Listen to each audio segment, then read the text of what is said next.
तो इस लेक्चर में हम बात करेंगे सेल थियोरी के बारे में, ठीक है। तो this section focuses on the cell theory and their classification of the cell, ठीक है। A cell is basic unit of life, हमें ये पता है, लोअर क्लासेस में हमने पढ़ रखा है। This simple statement has emerged from the contribution of many investigators spanning more than two centuries। 200 साल से भी ऊपर लग गए, ठीक है ना, 200 साल से भी ज़्यादा समय लग गया इस छोटी सी बात को पता करने के लिए, और जो बहुत सारे साइंटिस्ट ने इनमें अपना रोल प्ले किया है, ठीक है ना। साइंटिस्ट जरूरी नहीं कि आप उनको साइंटिस्ट ही बोलो, ठीक है। जैसे कि हम जानते हैं ल्यूवेनहोइक वो कोई साइंटिस्ट नहीं था, ठीक है ना, वो कोई साइंटिस्ट नहीं था, ही वॉज ए बिजनेसमैन। उनकी ग्लास की शॉप थी, लेंस बोल सकते हो आप, लेंस की शॉप थी। तो उन्होंने ऑब्जर्व किया था फर्स्ट लिविंग सेल को। A cell can grow, reproduce, perform essential metabolic functions, respond to signal and adapt the changing needs, ठीक है। तो सेल ग्रो कर सकता है, रिप्रोड्यूस कर सकता है, एसेंशियल मेटाबॉलिक फंक्शन को कर सकता है, रिस्पॉन्स कर सकता है स्टिमुलाई को, ठीक है ना, स्टिमुलस को रिस्पॉन्ड कर सकता है, एंड चेंजिंग इन्वायरमेंट को अडेप्ट कर सकता है। ये सब लोअर क्लासेस की बातें हैं, बस गो थ्रू कर लें एक बार। Cell are not visible to naked eyes, आप इसको नेकेड आई से नहीं देख सकते हो सेल को, हमें पता है, आपको माइक्रोस्कोप से ही सेल दिख सकता है। दे वर फर्स्ट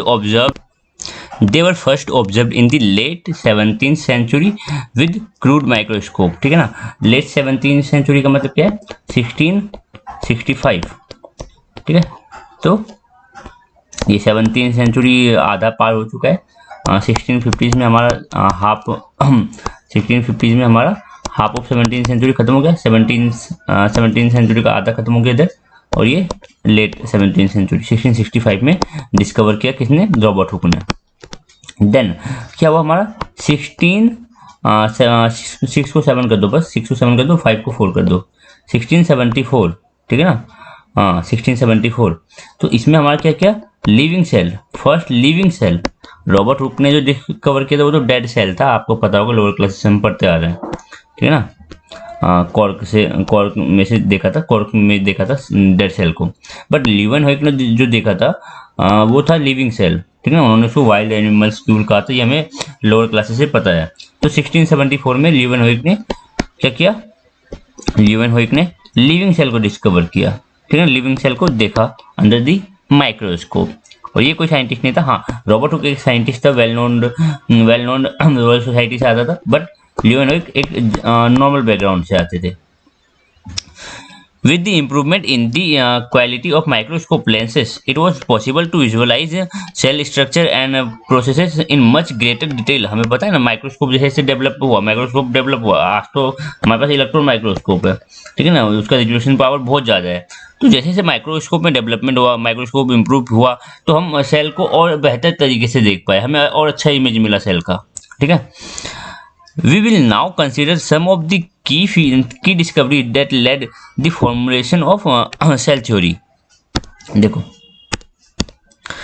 इन 1665 हमें पता है कि English natural philosopher Robert Hooke basically research करोगे तो ये फिलोसोफर भी है, ये आपके साइंटिस्ट भी है, बहुत आपने हुक्स लॉ भी पढ़ रखा है फिजिक्स में, ठीक है ना। उस समय के जो साइंटिस्ट होते थे, उसमें के जो लोग होते थे, उनके पास किसी एक ब्रांच की नॉलेज नहीं होती थी, उनके पास मोर देन वन ब्रांच की नॉलेज होती थी, ठीक है ना। उस समय ऐसा कुछ नहीं था कि बस ये साइंस की फील्ड में जाएगा, बस ये बायोलॉजी डिस्कवर करेगा, वो फिजिक्स के में भी बहुत सारे लॉ दे रखे हैं, ठीक है। तो Robert Hooke viewed the thin slice of cork का थिन स्लाइस लिया और उसको अंडर दी माइक्रोस्कोप ऑब्जर्व किया, तो उन्हें मिला टाइनी कंपार्टमेंट और स्पेस सराउंडेड बाय वॉल्स। उनको एम्प्टी स्पेस मिला, एम्प्टी स्पेस देखने को मिला, खाली स्पेस, और जो किससे सराउंडेड था, वॉल से चारों तरफ सराउंडेड था। That resembled a honeycomb like structure आपको उनको देखने को मिला था। He called them cells। cells क्यों बोला, why cells? क्योंकि cells का मतलब होता है empty space।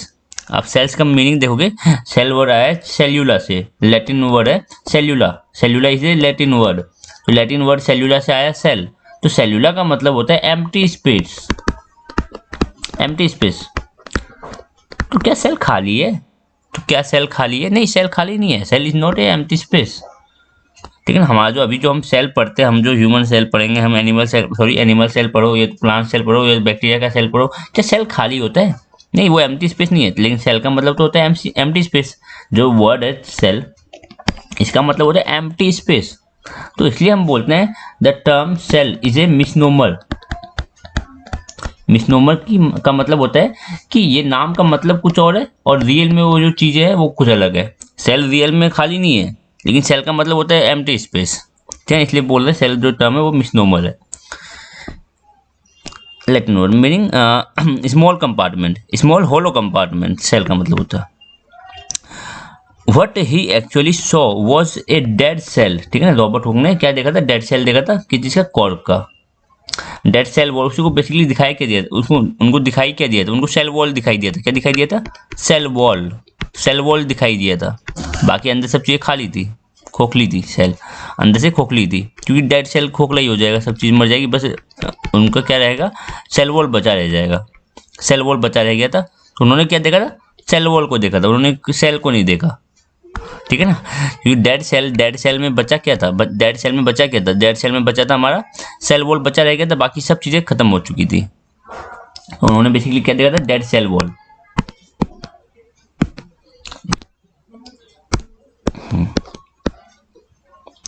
तो ऐसा कुछ हनीकॉम्ब लाइक स्ट्रक्चर दिखा रखा है, ऐसा उनको देखने को मिला था। ठीक है, ये छोटे छोटे आपको दिख रहे होंगे कंपार्टमेंट जैसे, ये छोटे छोटे कंपार्टमेंट दिख रहे होंगे, ऐसा उनको दिखाई दिया था। The small compartments cells observe by Robert Hooke. अब एंटोनी, ये तो एंटोन बोल सकते हो, एंटोन वैन लीeuwenhoek।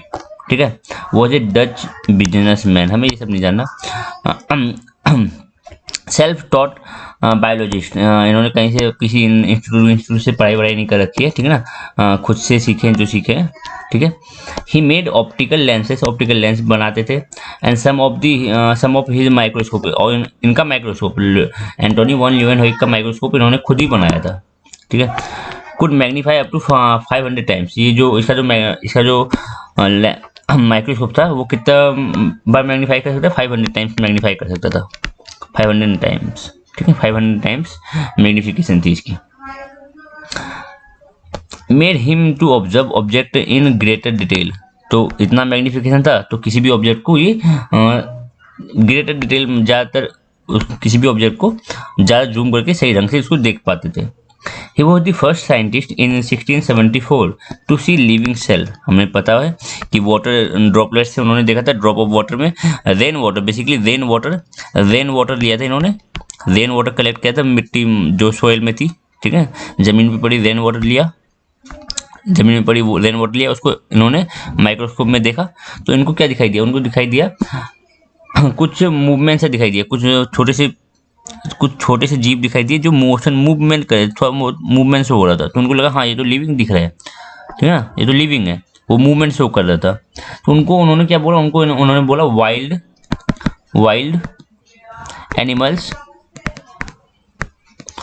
एनिमल क्यूल्स। ठीक है, तो उन्होंने बेसिकली देखा क्या था? प्रोटोजोआ को देखा था। He also observe bacteria, spermatozoa and red blood cells. उन्होंने बैक्टीरिया को भी देखा था। ठीक है ना, स्पर्मेटोजोआ को भी देखा। फर्दर मतलब उसी क्या नाम है उसी रेन ड्रॉप में नहीं देख लिया, फर्दर इन्होंने जब देखा फिर फर्दर ये और चीज़ें को देखने लग गए। तो उनको स्पर्मेटोजोआ भी दिखा, रेड ब्लड सेल भी देखा उन्होंने, और बैक्टीरिया भी देखा। फिर से रिपीट करता हूँ, वापस से उसी सेल में देखा। किसी दिन इनका मन किया चलो ब्लड में देखते हैं, ब्लड में क्या पाया जाता है। तो इन्होंने ब्लड को ऑब्जर्व किया अंडर द माइक्रोस्कोप। स्पर्मेटोजोआ का तो बताया जाता है कि इन्होंने अपने स्पर्म को अंडर द माइक्रोस्कोप स्टडी किया था, देखा था कि क्या है। तो उनको स्पर्मेटोजोआ दिखा। रॉबर्ट ब्राउन, अब जानते हो रॉबर्ट ब्राउन है, जिन्होंने क्या किया था? न्यूक्लियस की डिस्कवरी की थी। कब? 1838 में रॉबर्ट ब्राउन ने किस चीज़ की डिस्कवरी की थी? न्यूक्लियस की। ठीक है, अब आप ब्राउनियन मूवमेंट जानते हो। ठीक है ना, गैस पार्टिकल जो ब्राउनियन मूवमेंट्स वो कहते हैं रैंडम मोशन। ठीक है ना, रैंडम मूवमेंट दिखता होगा आपको, गैस पार्टिकल का पढ़ा होगा आपने। तो ब्राउनियन मूवमेंट तो इन्होंने ही दिया था, रॉबर्ट ब्राउन ने। तो बताया ना उस समय के साइंटिस्ट किसी एक फील्ड में कन्फाइंड नहीं थे, ठीक है ना, वो डिफरेंट डिफरेंट फील्ड में स्टडी करते थे। बढ़ते हैं आगे। अब आते हैं सेल थियोरी की। तो ये तो हो गया सेल डिस्कवर हो गया, सेल डिस्कवर हो गया। अब तक हमने देखा सेल डिस्कवर हो गया और लिविंग सेल भी डिस्कवर हो गया, न्यूक्लियस डिस्कवर हो गया, ठीक है। तो बात हुई हमारी क्या, 1665 सेल डिस्कवर हुआ, 1674 लिविंग सेल डिस्कवर हो गया और 1838 न्यूक्लियस डिस्कवर हो गया, ठीक है ना। क्या डिस्कवर हो गया, न्यूक्लियस। यहाँ पे डिस्कवर हुआ सेल, यहाँ पे लिविंग सेल, यहाँ पे न्यूक्लियस। अब बात करते हैं कब की, 1839 सॉरी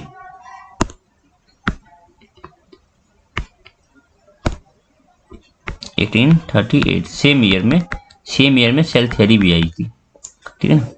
और 1839 आगे देखते हैं। अब देखो मैथियस जैकब शिल्डन, ठीक है ना, वो है German botanist who studied different plant tissue, ठीक है ना, डिफरेंट प्लांट टिश्यू को स्टडी किया था जैकब,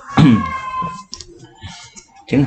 तो बेसिकली आप शिल्डन याद रखो। अभी शिल्डन ने क्या किया था, शिल्डन एंड स्वान हम पढ़ते हैं ना, बेसिकली आप पढ़ते हो शिल्डन एंड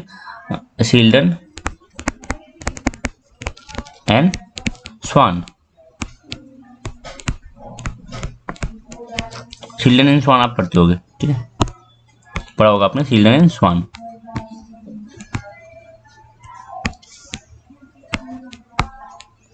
तो बेसिकली आप जब बोलते हो पहले शिल्डन बोलते हो फिर स्वान बोलते हो, पहले शिल्डन बोलते हो फिर स्वान। तो याद रखना प्लांट एंड एनिमल। तो शिल्डन ने क्या किया था, प्लांट की स्टडी करी थी और स्वान ने एनिमल्स पर स्टडी किया था। तो शिल्डन क्या थे, बॉटनिस्ट थे, क्या थे ये, बॉटनिस्ट, ठीक है। डिफरेंट प्लांट टिश्यू को स्टडी किया एंड कंक्लूड किया इन्होंने कि all of them are made up of cell, सारे जो है प्लांट वो सेल से मिलकर बने हुए। ये इन्होंने कब बताया, 1838 में। He postulated that a cell is the basic unit of life, ठीक है ना। इन्होंने बोला cell is the basic unit, cell is the basic unit. इन्होंने बहुत सारे प्लांट टिश्यू का स्टडी किया, तो उनको पता चला कि बेसिक यूनिट जिस चीज़ से वो टिश्यू बना हुआ है वो क्या है, एक सेल है। सारे टिश्यू इनको डिफरेंट टाइप ऑफ टिश्यू इन्होंने स्टडी किया, तो उन्होंने देखा कि बेसिक यूनिट इस टिश्यू को बनाने वाली छोटी इकाई, सबसे छोटी इकाई क्या है, सेल है, ठीक है। Around the same time another German physiologist, ठीक है ना, जर्मन फिजियोलॉजिस्ट क्या है, इसको आप बोल सकते हो जूलॉजिस्ट, ये थे हमारे जूलॉजिस्ट, ये जूलॉजिस्ट थे। स्वान, ठीक है, स्वान 1839 में आए स्वान। कब आए ये, 1839 में। Examine animal tissue and extended to animals the cell theory. एक सेकेंड देखो,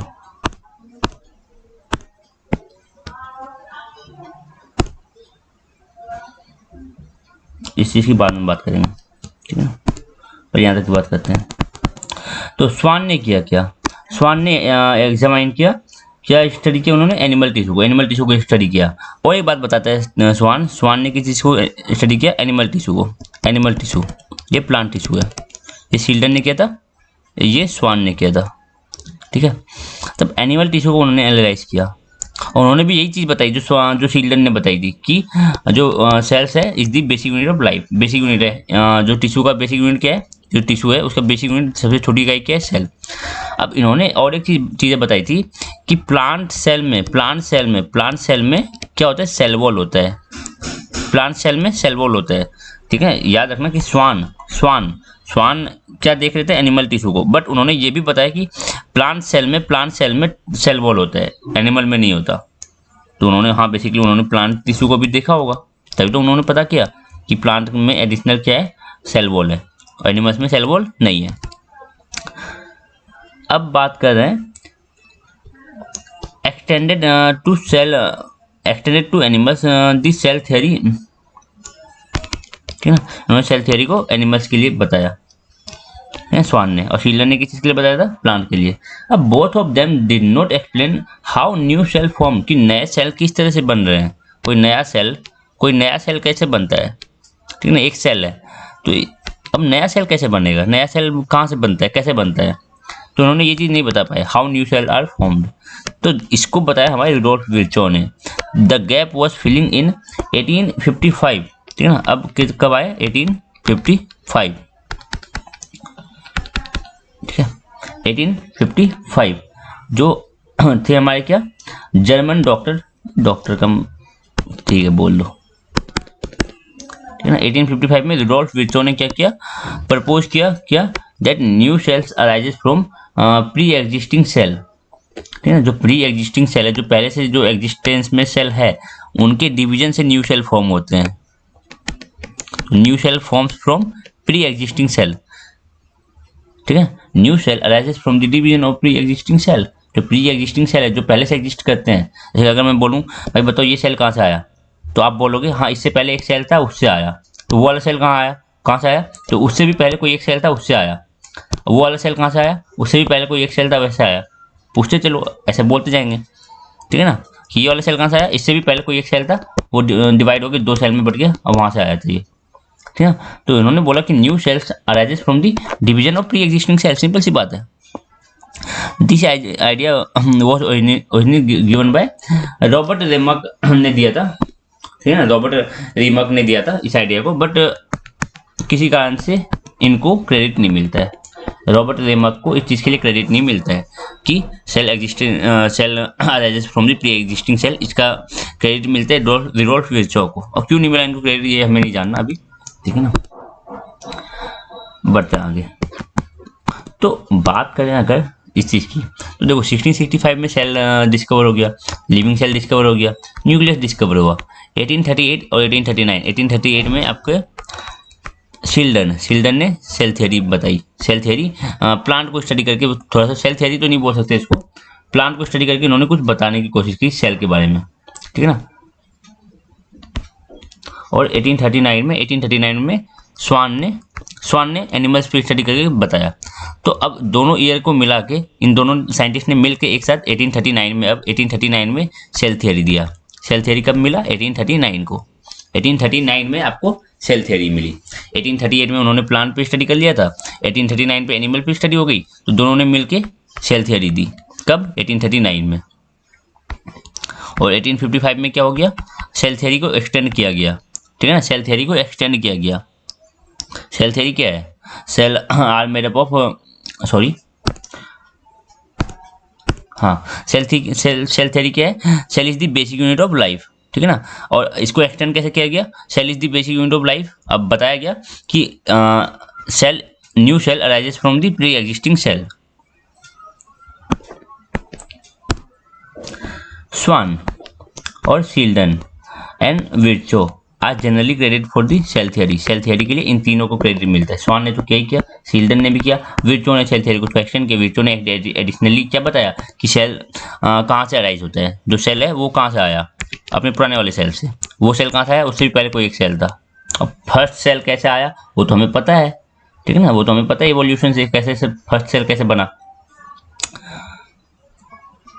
cell theory, this box below summarize the salient feature of the, हाँ ठीक है। अब देखो cell theory, all living cell are made up of one और more then one cell, ठीक है। सेल थ्योरी है ये। A cell is structural and functional unit of life, और new cell arises from the division of pre existing cell. ये हमारे Virchow ने बताया, और ये दोनों पॉइंट हमारे शील्डन एंड स्वान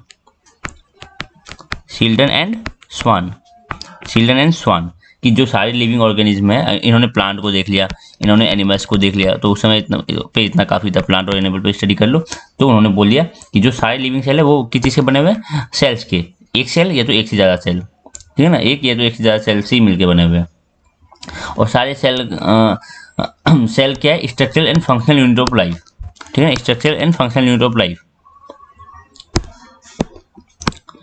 अब यूनिफाइंग कॉन्सेप्ट क्या होता है? A unifying concept often refers to a fundamental principle और theory that explains a wide range of phenomena within a particular scientific discipline. Unifying concept बोला जाता है इस चीज को। You might have studied about the cell structure, function and its origin in your biology courses 10+2 level पर। हमें पता है सेल का स्ट्रक्चर पढ़ा हुआ है आपने, फंक्शंस पढ़ा हुआ है और इसका ओरिजिन कहाँ से हुआ, सब चीज़ें हमने पढ़ रखी है। The earliest form of life were single celled, जो सबसे पहला सेल था वो सिंगल सेल था organism. That lived in anaerobic environment, पता था हमें कि जो फर्स्ट प्रीमिटिव अर्थ था, प्रीमिटिव अर्थ में सबसे पहला जो सेल था, सबसे पहला जो अर्थ था प्रीमिटिव अर्थ में, वो एन एरोबिक एनवायरनमेंट में था। Anaerobic condition means oxygen नहीं है, एन ऑक्सीजन के एब्सेंस में ये रेस्पिरेशन करते थे, ठीक है। They arose almost 3.5 billion years ago on mother earth, ठीक है। सेल अभी से सेल अगर अभी से बोलोगे तो सेल अभी से 3.5 बिलियन, इतना बिलियन, 3.5 बिलियन ईयर्स अगो, इतना ईयर्स हो गया, 3.5 बिलियन ईयर हो गया। इतने बिलियन ईयर्स पहले, इतने बिलियन साल पहले सेल अराइज हुआ था, कहाँ पे, अर्थ में। All other organism evolve from the simplest form, all other organism evolve from the simplest form and therefore they are evolutionary relation to one another. हमें पता है ना, इवोल्यूशन में हमने पढ़ रखा होगा, आपने इवोल्यूशन क्लास 12th का 7th चैप्टर शायद से है, तो इवोल्यूशन में आपने पढ़ रखा होगा कि जो सेल है, जो सबसे पहला सेल था सिंगल सेल, और आज के जितने भी जीव हैं, आज के जितने भी जीव हैं, आज के जितने भी जीव हैं, जितने भी ऑर्गेनिज्म हैं, चाहे वो प्लांट हो, चाहे वो एनिमल हो, एनिमल में भी डिफरेंट टाइप ऑफ एनिमल्स हो, तो सब रिलेशनशिप रखते हैं अपने प्रीवियस वन से, प्रीवियस एंसेस्टर से, तो वो सिंगल सेल से। तो ये हम सब यहीं से अराइज हुए हैं, ये सिंगल सेल से ही धीरे धीरे सबका इवोल्यूशन हुआ है, ठीक है ना। सिंगल सेल से ही, एक सिंगल सेल से ही क्या हुआ है, इवोल्यूशन हुआ है। तो इवोल्यूशनरी रिलेशनशिप है हमारा एक दूसरे से, प्लांट का एनिमल से है, एनिमल्स का प्लांट से, सबका एक पॉइंट पे जाके सबका रिलेशनशिप है, क्योंकि बेसिकली सभी जो है, सभी इसी सिंगल सेल से ओरिजिनेट हुए थे, सभी इसी सिंगल सेल से इवॉल्व हुए हैं। इस वीडियो लेक्चर को हम यहीं पे रखेंगे, क्लासिफिकेशन ऑफ सेल हम अगले लेक्चर में देखेंगे।